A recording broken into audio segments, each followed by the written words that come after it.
request is coming through. Okay. And it looks like we are live. Wait a minute. Here as well. Get you here. We good on IG. We're good here. Hey y'all. Hey y'all. Hey, hey. So Alex is coming through on Insta. Um, wait a minute. Oh, we fancy today. Yes, I hope there's not an echo. Oh no. They're trying to show Instagram and uh, Facebook and YouTube love to. So we'll see what happens, and we'll make it do what it do. Hey y'all, I'm Danielle the coach, and I have one of my amazing clients, Alex Davis, Alex the CPA, here with me, and we're kickstarting a new series that I have drummed up called Client Combos. I work with some of the most amazing, high achieving, go getting, world changing, game changing souls that walk this earth. And it's always a pleasure and a blessing and an honor when they cross paths with me, I cross paths with them. And there's something magical that happens when they know that I'm their person as far as their coach, and I know that they're my person as far as being my client, right? And so, even though my clients are as high achieving as they are, as amazing, as go getting as they are, because I'm one of the number as well, right? We all need support. We all need accountability. And we don't get as far as we do or go as far as we can without the right support and accountability in tow. And so that's one of the secret weapons that I know as a coach, and one of the secret weapons that my clients have invested in and afforded themselves as the ultimate life hack, investing in coaching, life and leadership coaching with Danielle the coach.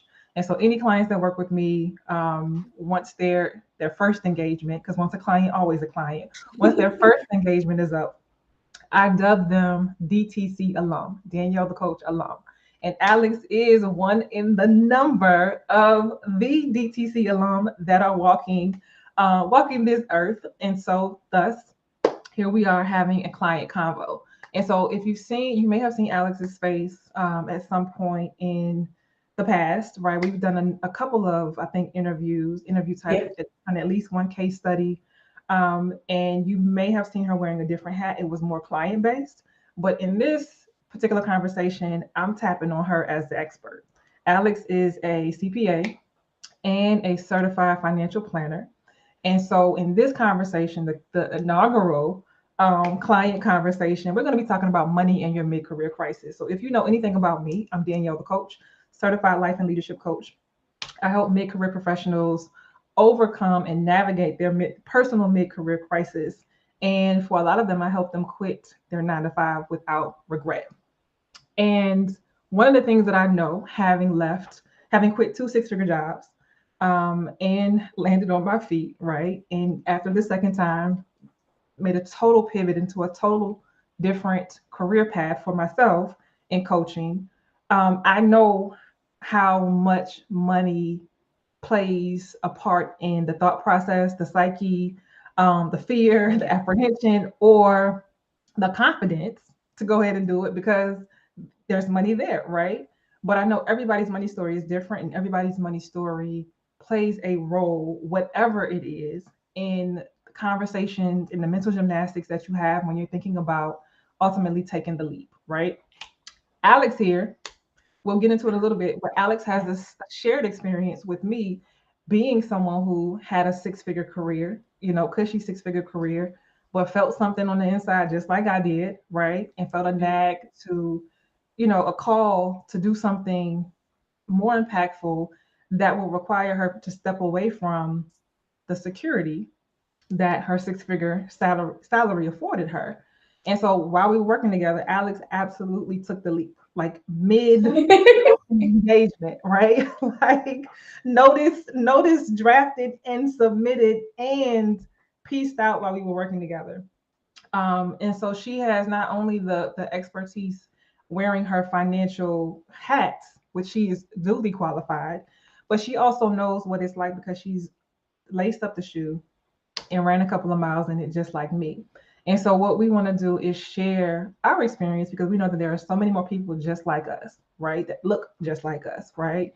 That don't see a lot of people doing what we've done. A lot for many people, it's a dream. For some people, it doesn't even seem like a possibility. So Yeah. it's fleeting. And so what we want to do is just talk about the uncomfortable thing, right? And water down, if not eradicate, some of the taboo thoughts and sentiments that you may have or that others who are connected to you may have about what it is that you're thinking about doing. If you've been courageous enough to even share it with somebody, as outlandish as it may seem, right? But we're here to let you know, like, you're not alone. Like, you're not Mhm. alone. You're one in the number. And we started right where you are. If you showed up at work today and you were looking at everybody cross-eyed, feeling like you're withering away, like you're asking yourself, why am I here? And what is the fastest way that I can get out of here and create a life that I absolutely love? So I wanted to paint that backdrop just to kind of set the stage on where we're going with this conversation that is 100% based on like money and your mid-career crisis, right? That's what I have dubbed it because those that I know that typically hit this wall in their career, it's after having spent well over a decade, maybe even close to two. You're somewhere 12 to 20 years, and Mhm. you've done a lot, you've seen a lot, you learned a lot, you've earned a lot. And one day you wake up and you're like, what is happening? Like, how did I even get here? I don't like it here. Like, how do I get out? And then you have all of the thoughts that come that begin to talk you out of why the thoughts that you're having about maybe doing something different at this stage in life and career is absolutely asinine when actually it's not, right? It's there's something there and there's something to Mhm. explore if you are courageous enough to just see what is there. Yes. So with that being said, I kind of told a little bit of Alex's business, but I'm gonna let her tell even more because nobody can big us up like we can, right? So Alex, introduce yourself in your own way for us before we kick this off.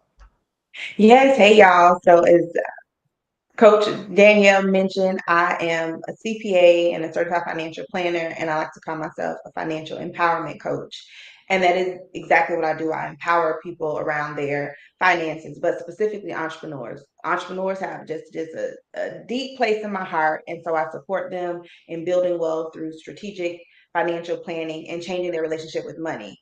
Because as Coach D mentioned, I am a former six-figure earner that left my career. What you didn't mention is I'm also a single mom of two children. And so it was very courageous to leave, but I was just at a place where it it wasn't serving me. And so I had to go. So I dealt with building the savings and all that good stuff, but creating a plan to finally say goodbye and getting support. And now, when I support other clients and doing the exact same, just last year I helped another six-figure earner. Her timeline was leave in 12 months. We worked together. She left in 2 months. And a lot of it was the work around the money and being able to see, well, no, I have the money to do this. Let's go. Love, love, love it. It's the gift that keeps on giving. So let's kind of like paint the picture of how you even got to become like a client, right? Of mine. When you were in that space, let's say before we met, before you even knew that I existed, because I know there's people out there right now that need me that don't know that I exist. There's people that need you that don't know that you exist yet, but we're working on it, right? Yes. What were you missing or needing at that time? And when you did cross paths with me, what made you choose me as your coach? I think I was missing permission. I Mm. didn't see people doing it. So once you get to the six figures and you get the title and you get that prestige, you made it. You don't leave from that. You've made it. And so I didn't see someone that had done it. And so when I ran across you, you were talking my language. You were using the words that were like, that's how I feel. That's how I feel. I'm showing up at work, not getting anything done because I don't want to be there. Trying Yeah. to figure out what am I putting on my time sheet for the day. Um, and so because you had done it, I was like, need to talk to her. But also, you are so calm. You just have this really calm demeanor. Sometimes, I could be a little hype over the top a little bit. And so you're just very calming. And I'm not kidding you because I found you in a group. of like entrepreneurs, and you just had this light about you. And I was like, oh yeah, she's my person to help me with this. Light receives light for sure. Light recognize light. Okay, so let's talk about taking the leap, right? What factors would you say supported you in being able to quit without regret? I had a plan. Like for me, hands down, if my finances were not in order, I don't know if I would have left. Uh, Looking back, in addition to it, I probably would have worked some on my mindset though, because it's not just about the numbers, and we may get into that later. But I had a plan with the money. Like I knew what I wanted to have saved. I knew what I spent. So I knew what I needed to survive and live a lifestyle that I would still be okay with. Because even when I left, I didn't want to leave and be a pauper, be like, oh my gosh, I can't go to Chick-fil-A today. Like, no, still wanted to live my life and enjoy it. And so I just really got a really solid handle on my numbers. What did I need to survive and enjoy my life and make sure that I saved for it? And I also had an idea of what I wanted to do when I left, to make sure that, okay, even if things went left with the savings, do I have a backup financial plan? And so that's what really got me super, super comfortable to leave. Knowing being clear about your numbers, or what I like to call the financial runway. So I want to plug here. If you happen to be watching this, right? If you happen to be in this space where you're still juggling a 9 to 5, first of all, I want you to know there's no judgment, right? I recommend keeping it as long as you can in order for you to figure out your personal, customized exit strategy that fits your lifestyle, your life and your lifestyle and the obligations and responsibilities that you have, right? So I also want to invite you, if you have not already, to go to quitwithoutregret.com. So I asked Alex just now, like, what supported her in being able to quit without regret. And what I have done is I have packaged like my process in like 7 steps, what it took for me to be able to quit without regret. Being removed from the process, being removed from what felt like chaos, being removed from what I felt like was I'm making a super crazy decision. However, my gut is telling me to do it. I'm over the rat race. I'm over the politics. I'm over it all, right? So being removed from it in hindsight, being 2020, I was able to look back and say, okay, I did this, and this supported me. And I bundled that together in a free video that you can watch. Just go to quit, without regret.com, and just give me your email address and I'll send it right to you. So I wanted to plug that there as well. But I absolutely understand what you're saying, Alex, about the funds, right? Is the math mathing? Do the numbers make sense? Um, and what I know is that sometimes what I hear on this journey when people like respond, just seeing whatever I may post here and there, or even having conversations with those that are interested in learning more about how they too can quit without regret, it's like, oh, well, money, like the money's not there. I can't just up and quit. I have this, whatever the responsibilities might be. And that's totally understandable. Full transparency, when I quit, I had a mortgage and me, no dependents, right? I have adult responsibilities. I have a mortgage with my name on the deed, right? Um, so it was the second time I quit, I had the mortgage. The first time I didn't. So it was just like, I'm getting ready to tell y'all, all y'all, well, you can go, okay, with bells on, because it's just me scot free. I did have to think a little bit differently when I was getting ready to do it the second time, because I'm just like, oh man, now I have this mortgage, right? Like I gotta pay this mortgage. How is this going to work? But I was um, very studious with or financially savvy, I should say, in my time making, 6 figures over a number of years. And so I had a hefty nest egg saved up, which gave me peace of mind from that point. But hey, if nothing else is coming in, that's going to run out at some point as well. And so even though that had a hefty nest egg, it still gave me pause, because I'm used to a certain lifestyle at this point, right? I've afforded myself to be able to get up and go and do what I want to do when I want to do while the mortgage is being paid, and I'm still saving money, and I'm still putting money in the Roth, and I'm putting money in my TSP, all of the things. Um, and so it did something to my psyche to think about, oh, well, my lifestyle is going to have to change. But the question is, does it? Does it? And it might not if you take the time to put together, the your exit strategy and figure out like what your lifestyle actually cost, right? And what I also came to find is that, yeah, making all the money is amazing. However, I didn't need all that money to survive. Right. And so really being clear about what I needed to get by month to month, and what the delta was between what I wanted, what my ego said I needed to bring in, what I was making working at that place or more, right? Of course, that's what I want to be bringing Mhm. in. But there was, again, it's definitely mental gymnastics.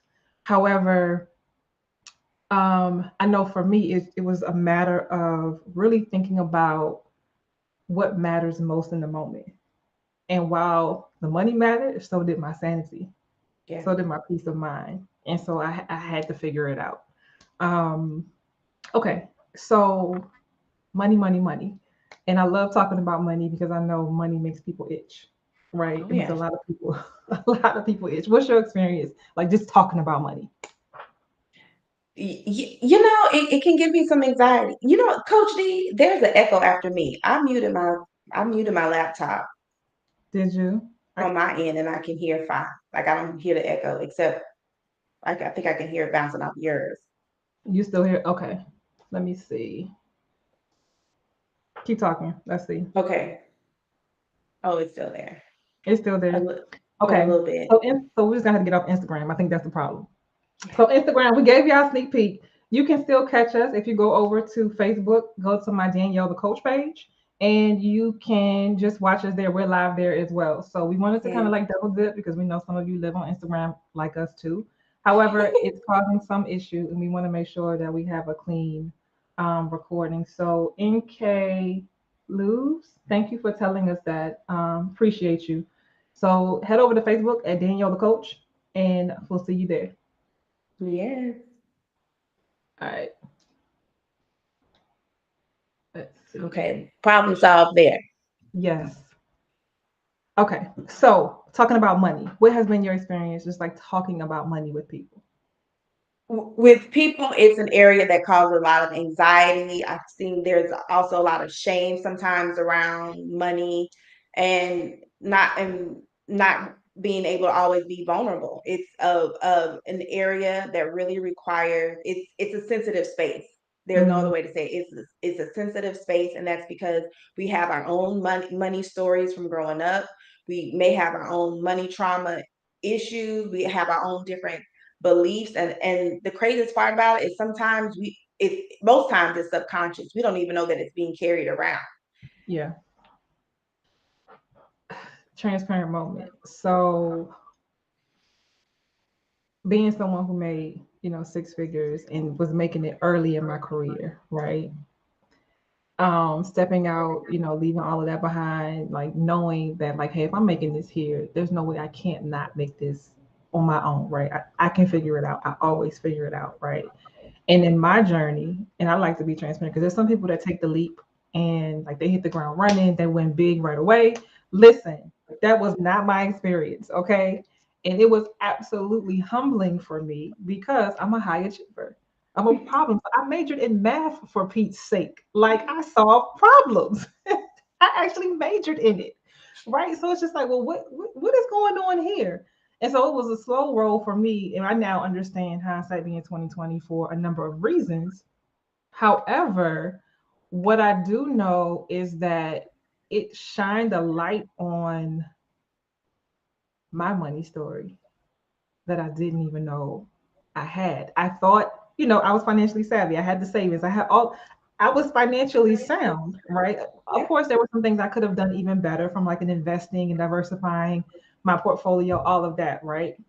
Knowledge is power. But what I found out last year is how much, no, within the last like 2 years, I would say, how much my identity was wrapped in money, my income.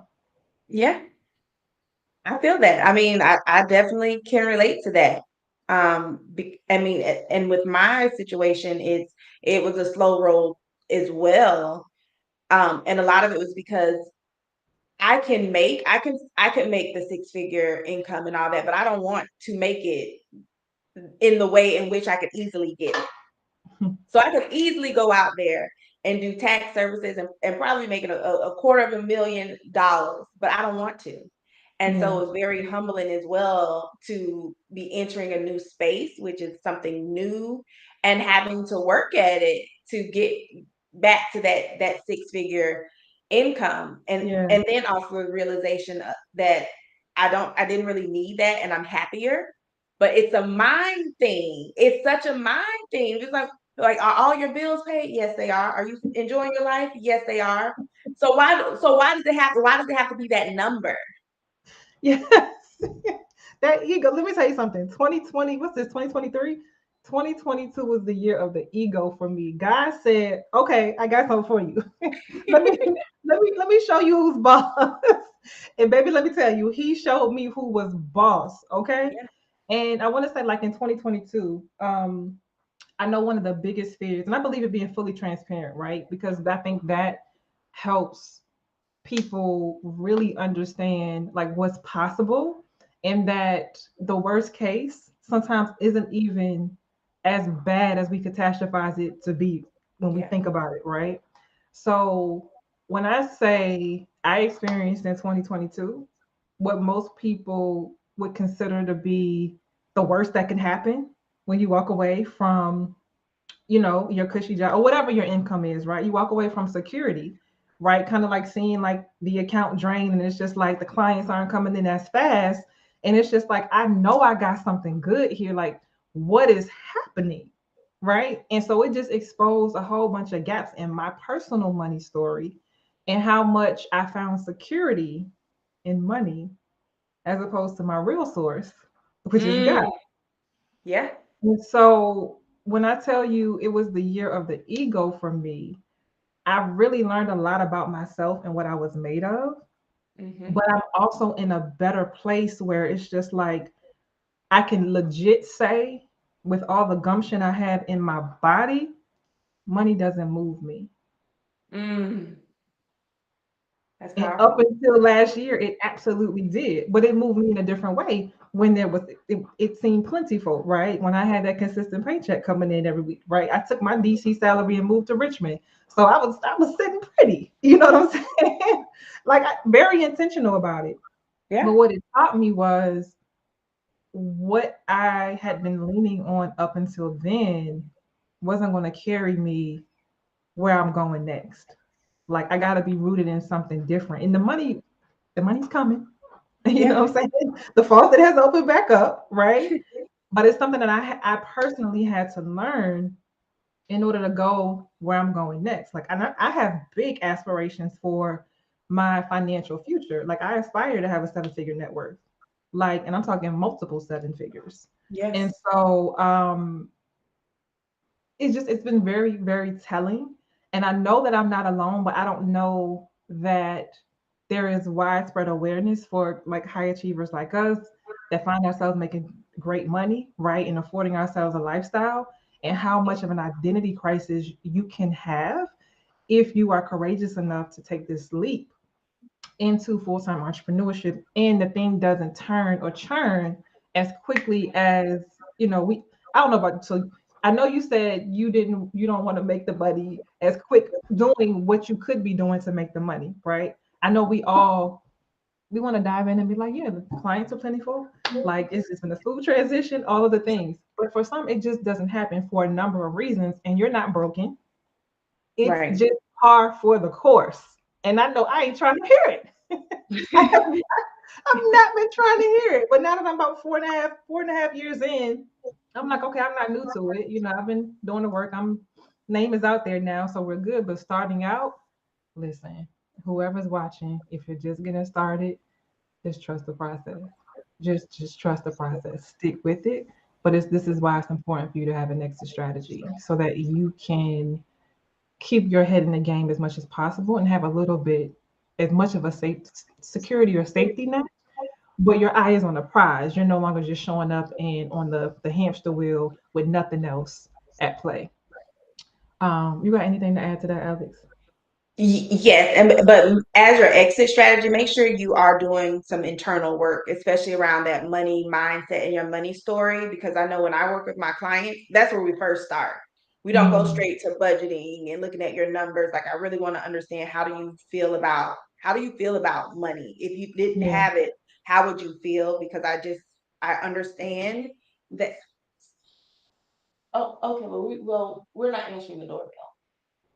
So okay, okay. Well, I'm gonna call mine. that's our mini CPA. You're just like, okay, I need to talk to you. But but that is something that's super important because I think sometimes even with that runway, if you aren't solid within and with your vision and with where you're going, it doesn't matter what you have because your nervous system will never be regulated. And so it's really important to be able to regulate your nervous system to Yeah, support you in navigating the ups, the downs, because they may come. That's part of the journey. absolutely, positively, and it's not just some cliche thing that entrepreneurs say. It's real, y'all. It's realer than real. All right, let's talk about financial freedom. Like this is your space, right? For most people that come your way, like what does financial freedom look like for them? Just really having control of their time and they have the money to do what they want. Like they just want Mhm. the finances to allow them to comfortably live their life on their terms. That's what they deem as financial freedom. But what I find is sometimes they're looking at a specific number, and when we start pulling back the layers, it's not really that number that Mhm. would allow them to feel financially free. Got it. So in that vein, what are some misconceptions about financial freedom? That you have to have like so much twice before you can leave. So a lot of times don't work, Yeah. especially when I work with my clients who are looking to leave their 9 to 5. They feel like, well, wait a minute, I have to have 2 years worth of savings before I can leave. And so I think sometimes the amount is incorrect. So Mhm. that's some of the misconceptions is that you have to have so much. I think another misconception is it takes so long to get to financial freedom.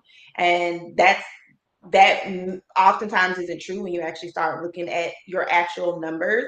And then some misconceptions is it's just not possible.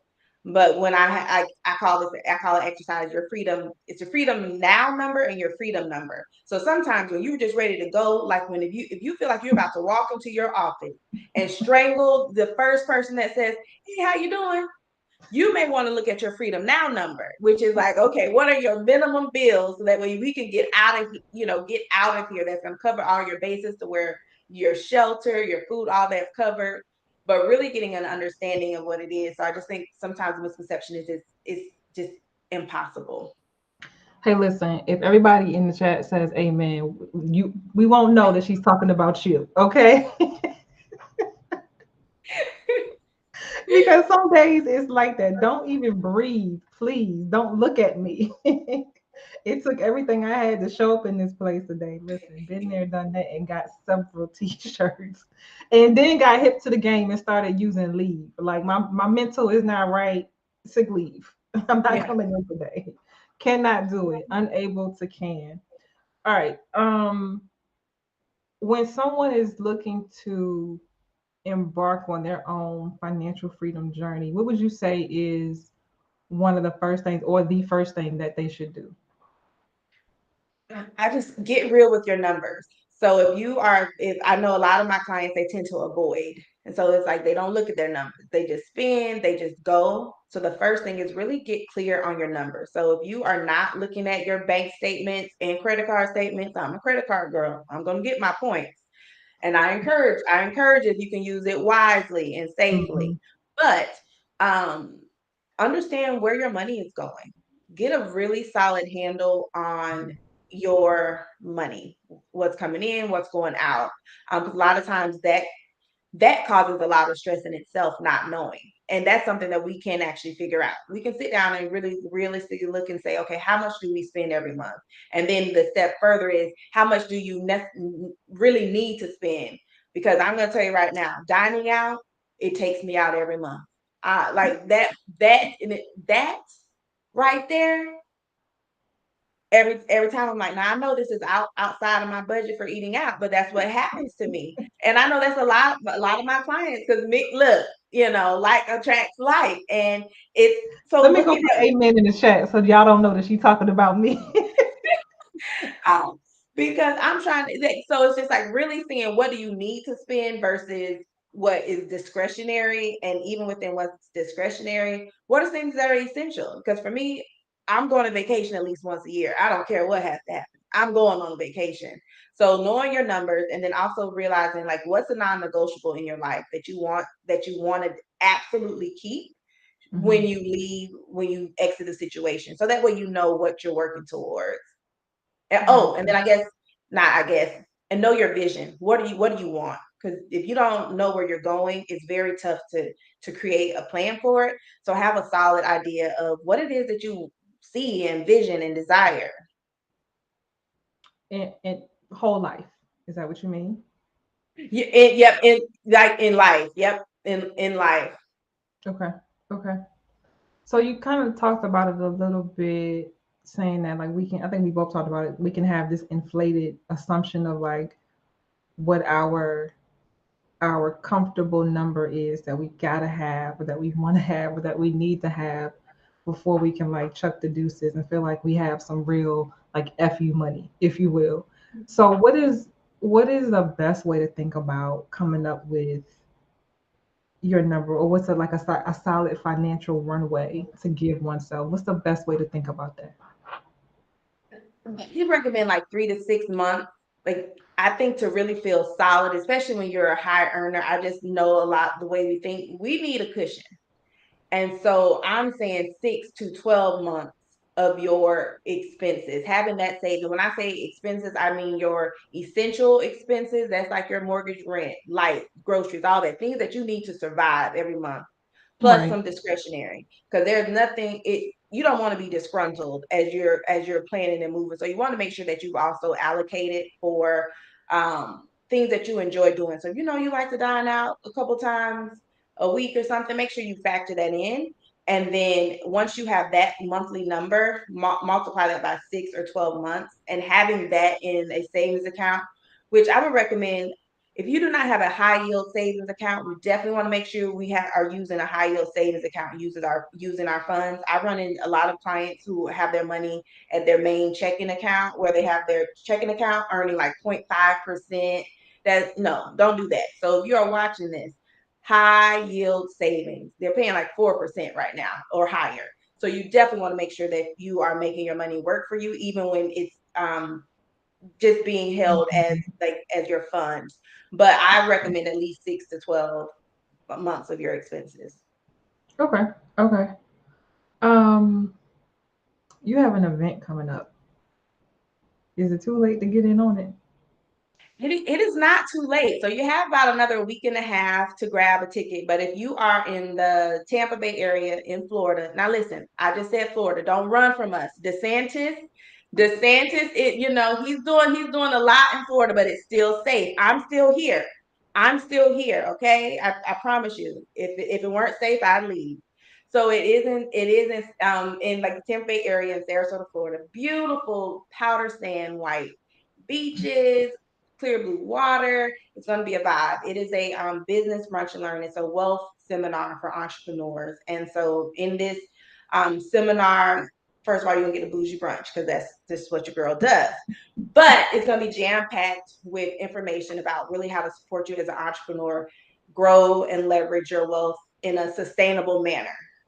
I'm all about making it sustainable. And so I have that coming up. And then also for people who are working and want to get their financial house in order to make that exit strategy, I actually have a wait list coming up because I'm sharing exactly what I did to exit my 6-figure career. And it'll be 2 years in October where I've been in full-time entrepreneurship. And I have not changed my lifestyle, and I've done all the things that just have really. I mean, I can sit here and say I've never been happier in my life. Heck, I'm 35 pounds down, so it's just been great, and I want to share that because it's scary to take a leap, especially when a lot of times we're the only one in our circle doing these things. The people are looking at us like we're the black sheep, like, why would you do that? And it's just like, well, I prioritize my peace, you know, joy, Come on, that's a happiness. bar. That matters to me, and so when that does, and it's calling you, I wanted to be able to provide some support in creating a plan to chuck up the deuces. So I have the in-person event on August 27th. You can definitely DM me if you like the link for the ticket. But there's also a link in my bio. And then get on that wait list as well because the course is coming. Oh wait, I don't think you talked too much about the course, did you? I talked a little bit, but no, the course is where I share my steps on how to create your exit strategy. Okay, that's what you were saying. Okay, I think I Mm-hmm. missed something. Um, there was something else. We talked about the savings. So before we wrap, I want to talk about like the importance of that. Even not saving so that you can take the leap, but saving as a lifestyle. Yes. Can you talk to us a little bit about that? Especially when you're working and you're earning these high salaries, we have disposable income. Really being smart about saving some of that income. Because, like, look, I'm all about living for today because we don't know if we're promised tomorrow. But guess what? If tomorrow comes, you want to be prepared. And you also just want to set yourself up so that way you have options. So, no matter what, you have that in place. Life happens, and you want to have some nest egg to save. I also think if this is also a time that if your credit isn't where it needs to be, start looking at that and building your credit because sometimes while you're building the cash, or even if you have the cash, you can also leverage debt if it can support you. Because look, I'll 18 months 0% APR so quick because sometimes it is something that can leverage you and being able to say, you know what, yes, and that yes could be able to get you to the next level where you want to go. So Hmm. saving for cash, but also making sure that you're building your credit profile because it's all about really creating options. And I'm really big on when you have options, you are more inclined to take the leap because you have safety nets. Yes, absolutely, positively. And I'll be honest, the very first time I quit a six-figure gig, like I didn't have the mortgage, and I was living with my grandparents, like saving because I wanted to buy a house. And I went into the office that day. Something happened. Supervisor said something to me, or like didn't acknowledge my good morning, or just something rude. And I was used to it at this point, but I was fresh off of vacation, Mm, fresh off of a sexy vacation, right? In the Virgin Islands, living my best life. And it's just like the change of scenery was what my spirit needed. Came back, and whatever happened, and I was just so used to the nonsense, but I was still like on my high from vacation. So I go home, and at this point, I've been a commuter. I'm commuting from like Baltimore to DC on the commuter train, getting up crazy times in the morning, all of the things. So that second day back from vacation, I'm on the train that morning, and I'm like feeling tired all over again. I'm like, I just spent a week in the islands. Why am I feeling exhausted? I've only worked one day, right? And so I'm talking to myself from the train to the bus on the way to the job. And I said to myself, why am I busting my behind for somebody that doesn't even like respect me? And I thought about it and I said, no, wait a minute. I don't have any dependents. I don't have any bills. I don't have like the only credit card I had at the time was like Macy's, and I would pay that back as soon as I used it, right? So it's just like I didn't have any liabilities, no rent, no lease, no nothing. And I'm like, the math I'm doing, they need me more than I need them at this point. I'm the prize. And so it was in that moment I started in my account. I'm like, I got savings, just give me like 6 months to go and like get my mind right because I'm tapped. I can't do this yeah. anymore. And I called my personal board of directors one by one, and I'm like, "Hey, listen, mind you, I'm on the bus. I hadn't even made to the building yet. Like the download hit, and I said, oh yeah, let me see. Can I? Do I have somewhere to lay my head just for a few months? I'm employable. Got a degree in math. I got a master's in IT. I had at that point what 7, 8 years of professional experience working where I worked. Like I'm marketable. I'm teachable. I'm trainable. Worst case, I can go be a math teacher. No shade. Teachers are so necessary and the most underpaid Yeah. employees that walk this earth, in my opinion, right? But I knew I had options. And but because I had savings, it gave me a little bit of I had a little fire in my chest. I walked in that building like Olivia Pope. You couldn't tell me nothing.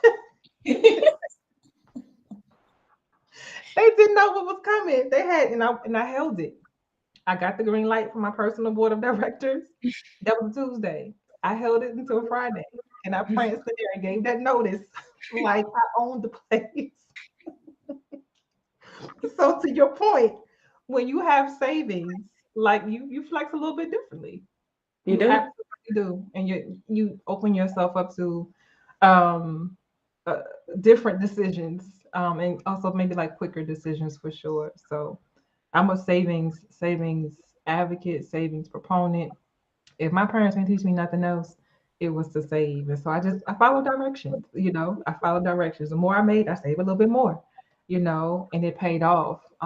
It paid dividends and giving me the cushion I needed to be able to maintain my lifestyle, that I had afforded myself while I figured this entrepreneurship thing out.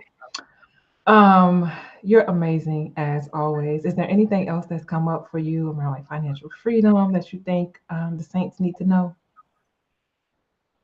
No, I mean, I'm just going to reiterate doing the internal work. So if you know you need to talk to a therapist or there are some things going on because entrepreneurship and just choosing to do something than what you're accustomed to is going to bring up lots of feelings. And so whether it's a therapist or a life coach, because sometimes you don't need therapy, sometimes you need a coach just to, as you're going through these feelings, to talk it out. And 'cause I know um with Coach D, that's what she did really amazing for me. It was like being able to listen to me and then reflect back what I'm saying. And then sometimes she would put on a strategist hat and help me out.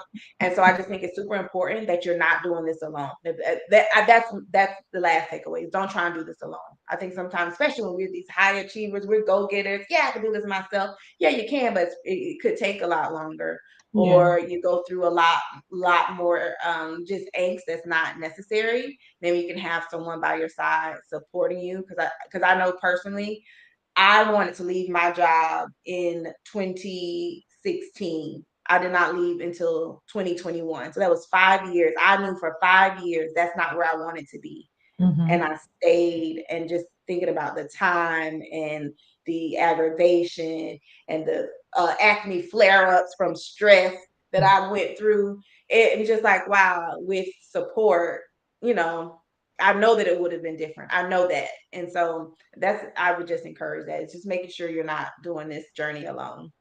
for sure. And one more time, so if you have any interest in attending her brunch, Yes. I don't want to say it wrong. So tell me the name Well, yeah, again. it's a business brunch and learn, a wealth building seminar for entrepreneurs. Yes, the Wealth Building Seminar for Entrepreneurs. Definitely send her a DM. If you can't find her, shoot me a message wherever you're watching this. Drop a comment asking for the information. She will likely see it because she's tagged, but if she doesn't, I'll make sure that she sees it or I'll get you the information directly.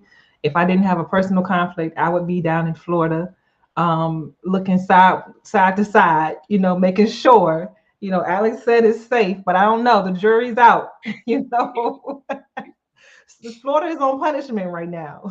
So, Yeah. but definitely, if it's the least bit interesting to you, listen, Lena Alex is a wealth of information, and she's is a just a great person with a great heart, and absolutely cares about helping us, especially in her area of expertise. So she's found her thing. It's nothing like finding your thing, right? When you know what your purpose is, you know what you're here to do, and you're able to do it and do it at a high level. And just from a place of um from a healthy place, right? This is hard work for her, and I know it firsthand because I've served her and watched her like step into this and clear out the chaos of the 9 to 5, and to be able to create this lane for herself, and helping other people do the same thing. It's like beautiful to witness. I'm forever grateful that our paths crossed. I know this is not the last time that we'll be together in this setting. At some point, I'm going to speak it into existence. We'll be sharing a stage at some point. More to come. Getting us all the way together in the name of financial freedom, coupled with like creating and living your absolute best life unapologetically. I am Daniel, the coach. This is Alex Davis, one of my amazing clients, and that's our time, y'all. Thank you so much for being here. If you are still watching this and you kept catching the replay, drop replay so that we know that you were here, and I'll come back through and show you some love. Alex, I so appreciate you, and I can't wait to do this again. Yes, thank you for having me. This is great. Yes, for sure. Bye, y'all. Bye.